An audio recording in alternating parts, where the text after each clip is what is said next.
पिता की 4 संतान थी। एक पिता की 4 संतान थी। हमारे सनातन धर्म की सबसे बड़ी कमजोरी है एकता। हमारे लोगों में एकता नहीं है। एकता क्यों नहीं है? एक पिता की 4 संतान थी, 4 संतान को वो पिता बहुत धनवान थे, तो उन्होंने क्या किया, धनवान थे तो अपने बच्चों को बुलाया। बुढ़ापा आ गया पिता का तो बच्चों को बुलाया। बच्चों को बुलाकर पिता ने कहा कि बेटा लो, एक एक लकड़ी हाथ में दे दी। उन्होंने कहा कि पिता का धन मिलेगा, जो पिताजी कहे वो करो।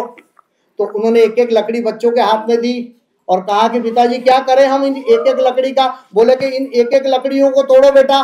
तो उन्होंने एक एक लकड़ी फट से तोड़ दी। अब वो 2-2 टुकड़े हो गए। फिर पिता ने कहा कि इन 2-2 टुकड़ों को फिर तोड़ो तुम। तो फिर जब तोड़ना चाहा तो थोड़ा जोर लगाना पड़ा, 2-2 टुकड़े भी तोड़ दिए उन्होंने। फिर वो क्या हुआ, 4-4 टुकड़े हो गए। बोले अब इन 4-4 टुकड़ों को तुम तोड़ो।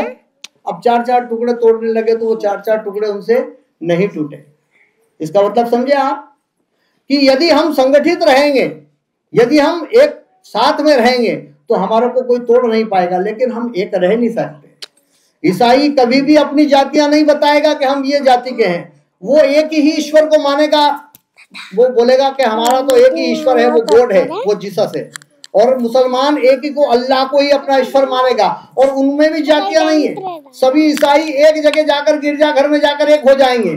सभी ईसाई रविवार के दिन जाकर गिरजाघर में पूजा करेंगे और सभी मुसलमान रोज 5 नमाज पढ़ेंगे। लेकिन हिंदू कभी एक होता ही नहीं।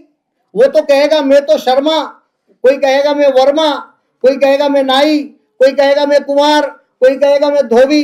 बस इसी कारण हम हिंदू लोग कमजोर हो जाते हैं। तो मेरे कहने का मतलब है हमको कभी भी बंटना नहीं है, हमको एक ही रहना है। जब तक हम एक रहेंगे हमें कोई तोड़ नहीं पाएगा। बस इतना ही कह के अपनी वाणी को विराम देता हूं।